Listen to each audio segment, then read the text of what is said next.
Good morning, students. Today we are going to start second chapter of second book, that is migration, types of migration, causes and its consequences. So it is a very good chapter, very scoring chapter also, and very easy. So first of all, we are going to start with the introduction part.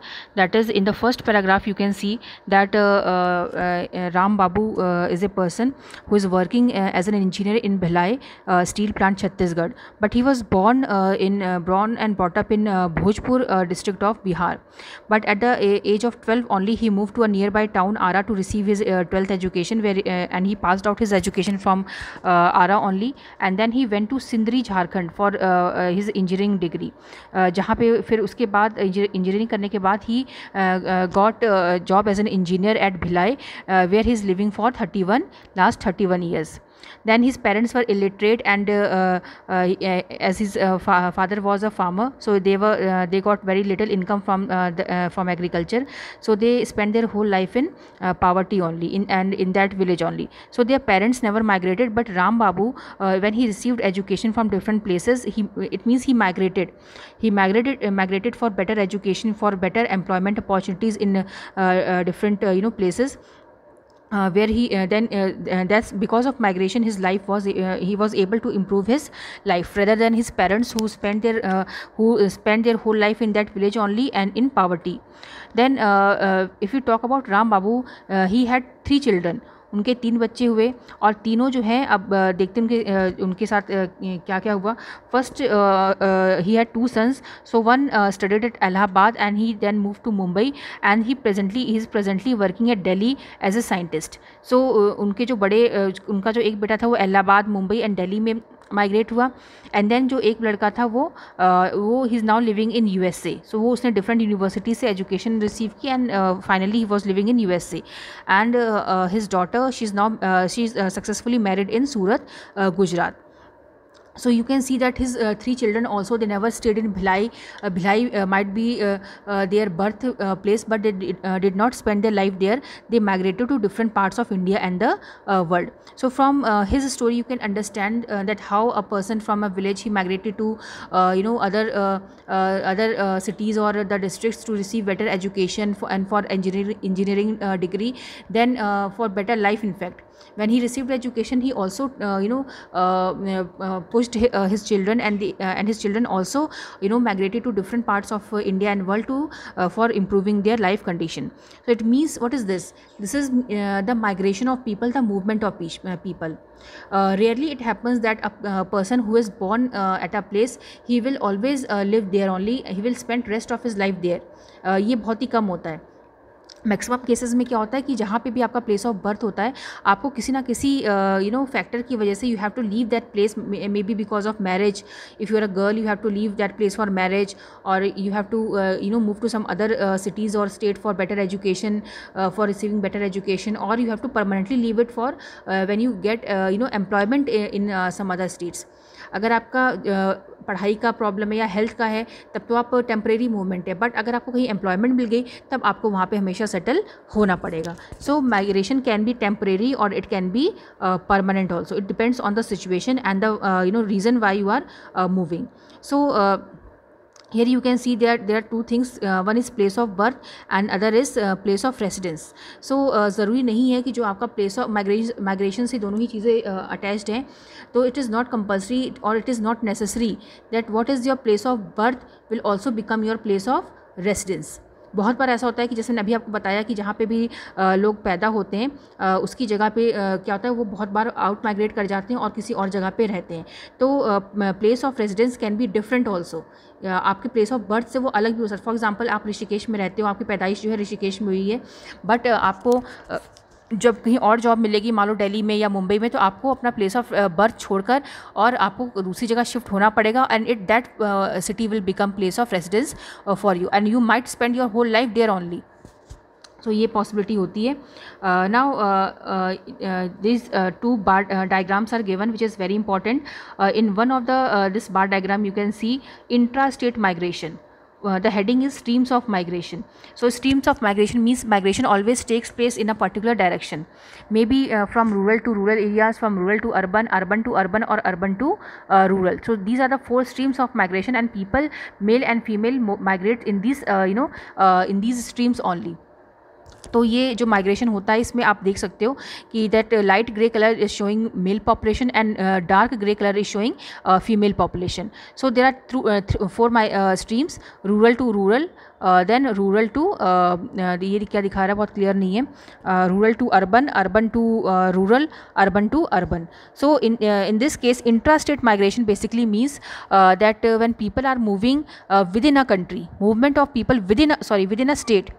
For example अगर UP के लोग UP के में ही कहीं ना कहीं एक district से दूसरे डिस्ट्रिक्ट में जा रहे हैं तो उसको हम इंट्रा स्टेट माइग्रेशन कहेंगे, कि मतलब मूवमेंट तो हो रही है but it is within a state. But if people are moving from one state to the other state, for example people are moving from Uttar Pradesh to Maharashtra और to Punjab, then it shows that intra state migration, that people are moving from one place to one state to another state. So intrastate migration means movement within a state. Like in this case you can see that most of the migration is taking place of females, महिलाओं का migration हो रहा है और वो भी एक गांव से दूसरे गांव में. ठीक है, तो ये एक राज्य के अंदर हो रहा है, एक विद इन अ स्टेट हो रहा है और वो भी एक गांव से दूसरे गांव, और वो भी महिलाओं का. ठीक है, वहीं हम दूसरा जो बार डायग्राम देखेंगे तो ये है inter state migration. Inter state migration means कि when people are moving from one state to another state. मेरे पास कोई कॉपी नहीं बेटा, यही है बस. Okay, so in interstate migration most of the people are moving from rural to urban areas. Here you can see people are moving from rural to urban areas, and maximum migration is taking place of male population. That male population is moving from rural to urban areas in search of better employment opportunities. So this question can come in the examination, that which stream of migration is most dominant in interstate migration and why. So आप बताएंगे कि जो mail migration है वो सबसे अधिक है from rural to urban areas in search of better employment opportunities. Now next topic is spatial variation in migration. Spatial variation in migration means like there are certain states of India like Maharashtra, Delhi, Gujarat, Haryana which attract migrants from other states. Whereas some states like Uttar Pradesh and Bihar, they have pull factors, and people, they leave these places because of some negative factors and move to some other states. So you already know about push and pull factors, which I have already discussed to you in the previous in the first book. So in India, Maharashtra is the first place which attract maximum population from other states of India, and जिसके बाद आता है आपका Delhi, Gujarat and Haryana. और India में वो state जो सबसे अधिक जहाँ से लोग माइग्रेट होकर चले जाते हैं वो है आपका उत्तर प्रदेश एंड आप देख सकते हो बिहार. तो उत्तर प्रदेश से -2.6 मिलियन पॉपुलेशन उत्तर प्रदेश को छोड़कर गई है और 1.7 मिलियन पॉपुलेशन बिहार को. सो सबसे अधिक आउट माइग्रेशन जो होता है यूपी बिहार से होता है, और सबसे अधिक in migration Maharashtra, Delhi, Gujarat and Haryana में होता है, because these states have some positive factors which attract people from other areas towards themself. That's why Mumbai is the largest urban agglomeration in India because of the continuous huge migration from other states. बहुत सारे जो है India के लोग वहीं पर आते हैं, मुंबई में आके रहना पसंद करते हैं, बिकॉज उन्हें वहाँ पे रोज़गार मिलता है, एम्प्लॉयमेंट अपॉर्चुनिटीज़ मिलती हैं, इसलिए मुंबई जो है उसकी ग्रोथ होती जा रही है और वो एक अर्बन एग्लोमरेशन बन गया है. Now next is causes of migration. Now causes of migration are basically divided into two set of factors. One is push factor and the other is pull factor.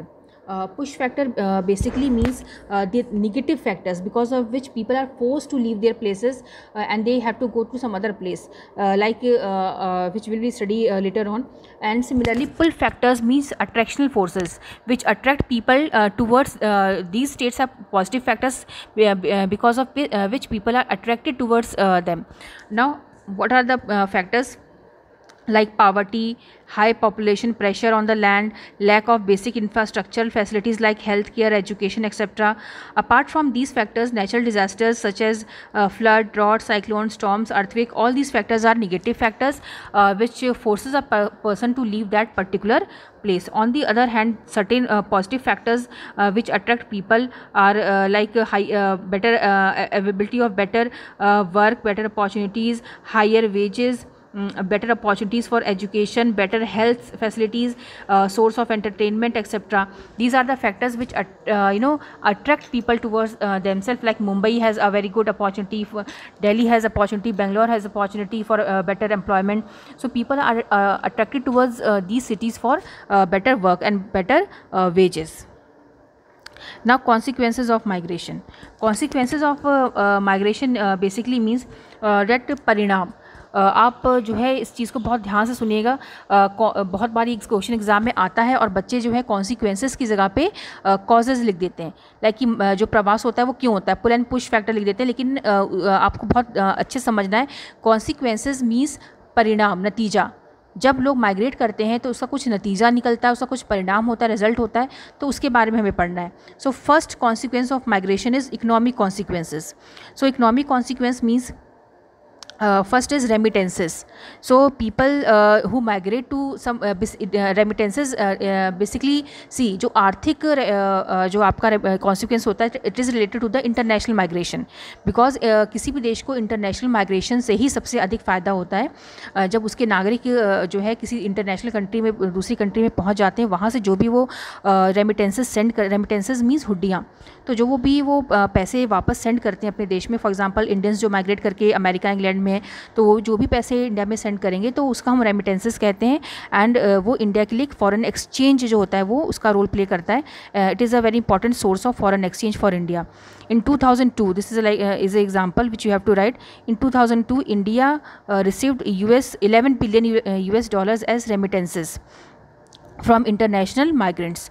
So India को 2002 में जो है $11 billion मिले as remittances, और वो भी जो हमारे नागरिक जो फॉरेन कंट्रीज़ में जाके रह रहे हैं और वहाँ पे काम करते हैं, तो उससे हमारे इकोनॉमी को काफ़ी बेनिफिट होता है।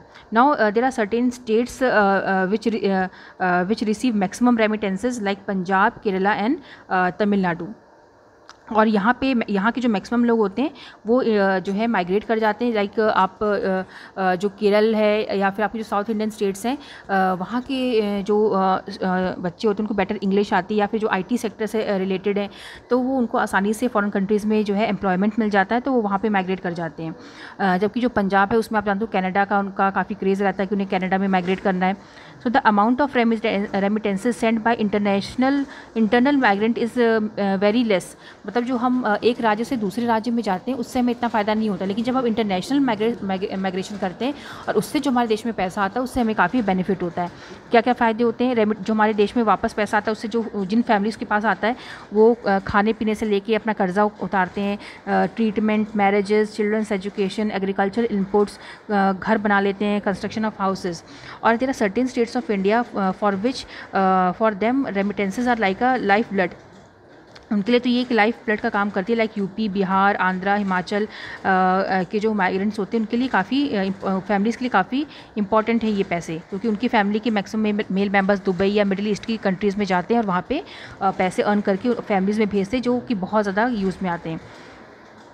ऑन दी अदर हैंड इससे काफ़ी प्रॉब्लम्स भी क्रिएट हुई हैं, क्योंकि जब अनसिस्टमेटिक और अनप्लैंड माइग्रेशन होता है तो इससे जो मेट्रोपॉलिटन सिटीज़ होती है वहाँ पे बहुत भीड़ भाड़ बढ़ जाती है, बहुत ही रश हो जाता है, and which results in destroying the landscape of that city.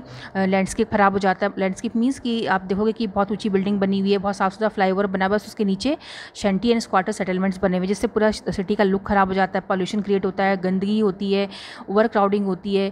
तो ये सारी जो प्रॉब्लम्स होती है because of excess rural migration from to urban migration की वजह से ऐसा होता है। तो आज के लिए हम लोग इतना ही पढ़ेंगे, बाकी के जो 2 टॉपिक्स हैं उसे हम कल की क्लास में फिनिश करेंगे। Thank you class.